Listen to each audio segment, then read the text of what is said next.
It's been a while since I've done a box office breakdown, and I thought why not do one for the latest installment of Pirates of the Caribbean, my favorite film franchise. Second favorite. Third, you know what, it's up there, top 5. Dead Men Tell No Tales is the first Pirates of the Caribbean film in 6 years, and over that time, the star power of Johnny Depp has faded considerably. Today I'm going to look at the opening weekend box office for Dead Men Tell No Tales, compare it to the other films in the Pirates series, and extrapolate the data to project where the film might finish with overall grosses. Let's start off by looking at the budgets of the Pirates of the Caribbean films. This series has some of the most expensive films ever made. The first one, Curse of the Black Pearl, reasonably budgeted at $140 million. Dead Man's Chest and At World's End were shot back-to-back with astronomical budgets. On Stranger Tides originally was reported to have cost $250 million, but further digging from Forbes revealed a total budget of $410 million, making it the most expensive film ever produced.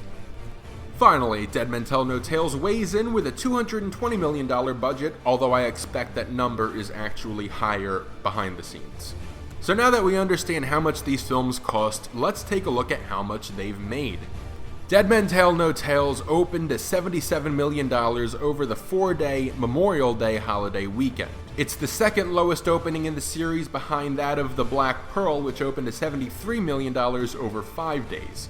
Dead Man's Chest opened to $135 million over 3 days, at the time setting the record for biggest opening weekend.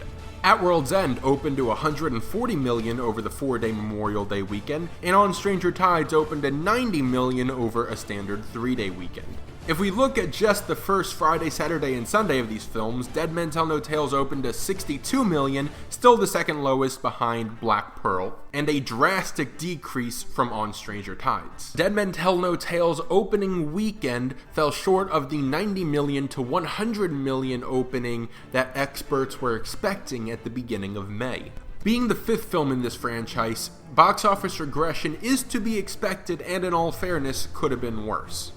Now, let's compare Dead Men Tell No Tales to last year's Memorial Day openers. Last year, X-Men Apocalypse opened with $66 million over 3 days and a total of $80 million over the 4-day weekend, and it ended with $155 million. However, more notably, Alice Through the Looking Glass, another Johnny Depp CGI-heavy Disney sequel, bombed with a $33 million 4-day opening and ended with just $77 million. The Memorial Day weekend record holder remains Pirates At World's End with $140 million. Dead Men Tell No Tales had a worldwide opening weekend of $271 million, respectable but still down from the $351 million of On Stranger Tides. This continues to reflect the Pirates of the Caribbean franchise fatigue. Now, using all of this data, we can project how Dead Men Tell No Tales will do at the box office over the course of its life. Dead Man's Chest, At World's End, and On Stranger Tides each ended up with roughly $1 billion each worldwide, although in North America the revenue was decreasing film by film, a trend that will certainly continue here. Domestically, both At World's End and On Stranger Tides followed a 2.7 multiplier off its opening weekend. What that means is that the film's final gross was 2.7 times what it made in its first 3 days. Given franchise fatigue and tough competition over the next few weeks, I think Dead Men Tell No Tales will have a multiplier between 2.4 and 2.6, which results to a projected box office gross in North America between $149 million and $161 million. Furthermore, based off the global opening weekend, it's reasonable to expect Pirates 5 will finish between $725 million and $775 million in the global box office.